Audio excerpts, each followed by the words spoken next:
저는 미디어 작업하고 있는 임용현 작가라고 합니다. 이번 빗전에서 선보이게 되는 작품은 총 4가지의 작품이 있는데요.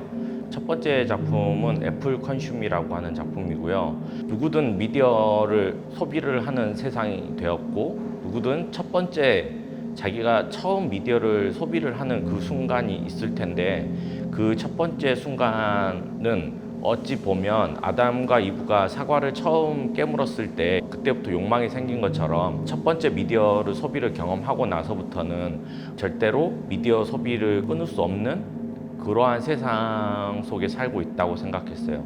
샷이라고 하는 작품은 사실 샷이라고 하는 이 영어 단어 하나에서 시작된 작업이고요. 샷이라는 단어는 총을 쏘다라는 뜻도 있겠지만 촬영을 하다 이런 뜻도 있고, 이 2가지의 단어가 완성되기 위해서는 어떠한 대상이 필요하다고 생각을 했어요. 우리가 총을 쏘기 위해서는 어떤 표적이 필요하고, 촬영을 하기 위해서는 피사체가 필요하듯이, 그래서 촬영자가 어떠한 목적을 가지고 어떠한 표적을 정하고 어떠한 의도로 이 화면을 만들어내는지가 가장 중요한 건데, 사실 관람객들은 이미지 그 자체만 받아들이고 그 이미지 뒤에 의도나 그런 것들은 쉽게 파악할 수가 없는 그러한 상황들을 작업을 통해서 보여주고 싶었어요. 틱톡 같은 경우는 온라인 플랫폼 중에 아주 짧은 동영상을 사람들이 쉽게 즐길 수 있게 하는 동영상 플랫폼이 있는데, 그 플랫폼과 명칭이 동일한 제목이고요. 또 틱톡이라는 의미는 시간이 1초, 2초 이렇게 틱톡 흘러가는 그런 의성어이기도 하고요. 미디어가 익숙하지만 범람하는 세상, 과연 우리가 이 짧은 순간을 즐거움으로 소비하는 데 그치는 것인가, 이런 구조 속에서 점점 중독되어 가는 것인가 라는, 사실 그 양면성을 동시에 보여주는 작업이라고 생각을 해요. 시지포스의 형벌이라는 작품은 새롭게 등장하는 미디어들을 사실 사람들은 어떻게 보면 기대를 하고 있고, 또 한편으로 보면 새로운 미디어가 등장을 할 때마다 우리는 그 미디어에 익숙해지기 위해서 어찌 보면 훈련이 필요하다고도 생각을 했어요. 새로운 미디어가 기대감도 주지만 어떨 때는 우리에게 새로운 미디어가 스트레스를 준다고도 생각을 했고, 이렇게 새로운 미디어에 익숙해져 갈 때마다 우리가 즐겨서 사용했던 지난 미디어들은 과거로 잊혀지고 버려지고, 이러한 과정들이 계속 반복되는 시스템 안에서 살아가고 있다고 생각을 했고, 우리는 어찌 보면 우리 삶의 편의를 위해서 미디어를 활용을 하는 거라고 생각하겠지만, 우리는 어떻게 보면 미디어에 길들여져 가고 있다고도 생각을 했어요. 처음에는 이제 영화 쪽 일을 했었어요. 근데 당시에는 효과가 그렇게 좋지는 않았어요. 그래서 배가 많이 고팠고 되게 많이 빈곤한 삶을 살았었고, 그래서 어쩔 수 없이 조금 더 윤택한 삶을 위해서 방송국에 입사를 하게 됐고, PD로서 근무를 했는데, 내가 기획한 프로그램이어도 100% 내 마음대로 할 수는 없는 거더라고요. 왜냐면 뭐 회사의 정책도 있고, 그다음에 물론 이제 뭐 광고주의 뭐 어떤 바람도 충족시켜야 되고, 내 본인의 것, 나의 것을 표현하고 싶은 그런 욕망이 되게 강했었는데, 그런 것들을 하지 못하다 보니까 너무 삶이 힘들었어요, 당시에는. 근데 방송에서 알게 된 출연자 중에 한 분이 미술 작업을 하시는 분이었는데 적극적으로 권유를 하셨어요. 당당하게 공부를 다시 해보는 건 어떠냐라고 해서 그때 머리를 그냥 한 대 똥 맞는 것 같았어요. 되게 간단한 건데 시작하면 되는 거네 하고 그냥 바로 그만뒀어요. 방송국 생활 그만두고 유학을 선택을 했고 가서 공부를 시작했죠. 이 프로젝션 매핑이 저의 주제를 가장 잘 반영하는 기법이라고 생각했어요. 원래 사물이 가지고 있는 특징을 영상이라는 매체를 입혀 씌워서 전혀 다른 사물로 보이게 하거나, 혹은 전혀 다른 느낌의 물리적인 특징, 공간적인 특징을 완전히 바꿔버리는 그러한 작업들이 저의 대주제인 미디어의 양면성과 가장 잘 맞다고 생각을 해서 저는 즐겨서 사용하는 기법이고요. 또 현대의 미디어는 소비자가 정말 적극적으로 개입을 해서 적극적으로 활용을 하는 매체 중에 하나가 되었어요. 매체에 대한 보여주는 방식 중에 하나가 현대 미디어가 가장 익숙한 참여라고 생각을 했어요.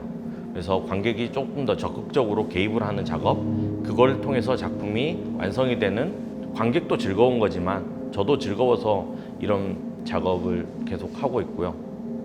미디어가 가지고 있는 아이러니함,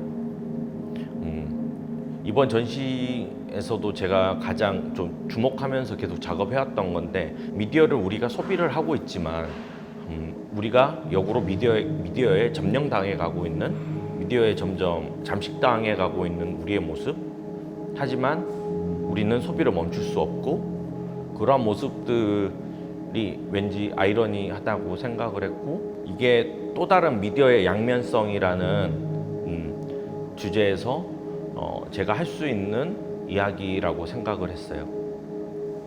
이제 사람들 간에 서로 접촉을 하지 말아야 되는 그러한 세상이 되면서 디지털 매체가 주목을 많이 받고 있는 것도 사실이고, 근데 사실 저 개인적으로 생각으로는 디지털 매체라고 해서 왜 굳이 접촉을 하지 않아도 된다는 거지? 라는 생각을 했어요.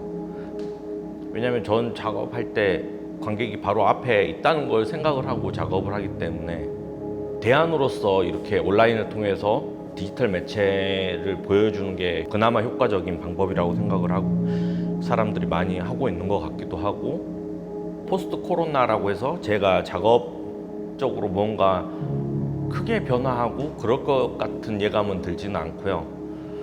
지금까지 해왔던 작업들 꾸준히 해서 작업해 나갈 거고, 그다음에 특별한 계획이라고 하는 계획은 두 가지의 트랙을 계속 가지고 가고 싶어요. 균형감을 유지하면서 사람들이 많이 좋아해줬던 작업들과 원래 내가 해왔던 작업들을 디벨롭 시키는 과정들을 겪어가는 그런 트랙과, 또 하나는 지금까지 제가 안 해봤던, 하지만 정말 하고 싶은 그런 작업들, 좀 더 실험적인 작업들 계속 연구하고 또 도전하면서 그렇게 앞으로 계속 작업을 해 나갈 생각이에요. 임은현 작가에게 미디어는 말과 몸과 글이라고 생각이 되고요. 빛과 사물의 예술이면서 환영적인 측면도 지니고 있다고 보여집니다. 임은현 작가 작업은 데이터를 통한 시각화라는 측면을 비롯해서 타자의 개입이라는 전개 방식, 그리고 인간에게 주어진 환경과 구성원의 상호성을 담아낸 이런 내용에서 다채로운 층위를 갖고 있다고 보이고요. 그러면서도 소통의 통로를 찾아줄 새로운 언어로서의 뉴미디어, 그 가능성을 탐구하고 그때마다 어김없이 사회문화적인 현상을 작품 내부로 끌어들이고 있다는 게 하나의 특징이라고 보여집니다. 우리와 직간접적으로 얽힌 사회적 이슈를 존재와 비존재, 실체와 허상, 이미지와 현실 언어 그 사이에서 빚어낸 예술. 무엇보다 유명한 작가의 작품에서 뚜렷하게 읽히는 건 하나의 작품이 불특정 다수에 침투할 때 그것이 어떻게 미적 반응이 되고 어떻게 미적 가치로 전이될 수 있는지에 대한 그 고민이 열려 있다는 것도 하나의 흥미로운 지점이죠. 예전에 어떤 인터뷰에서 제가 돈을 많이 버는 작가가 되고 싶다고 했고요. 근데 지금도 그 마음은 전혀 변함이 없고, 정말 돈을 잘 버는 작가, 많이 버는 작가가 되고 싶은데, 사실 그렇게 제가 당시에도 대답을 했던 이유가, 경제력이 뒷받침되어 주지 않으면 제가 하고 싶은 작업을 마음대로 하지 못한다고 생각을 했어요. 좋은 재료로 작업하고 싶고 좋은 장비로 작업을 하고 싶고, 하지만 돈이 정말 많이 생겼다고 해서 태도나 작업적인 태도나 작가적인 태도가 변하는 그런 작가는 되고 싶지 않고요. 또 한 가지, 미래에 현재 저한테 바라는 거는 뭘 하는지 아는 사람, 균형감 있는 작가가 되고 싶어요.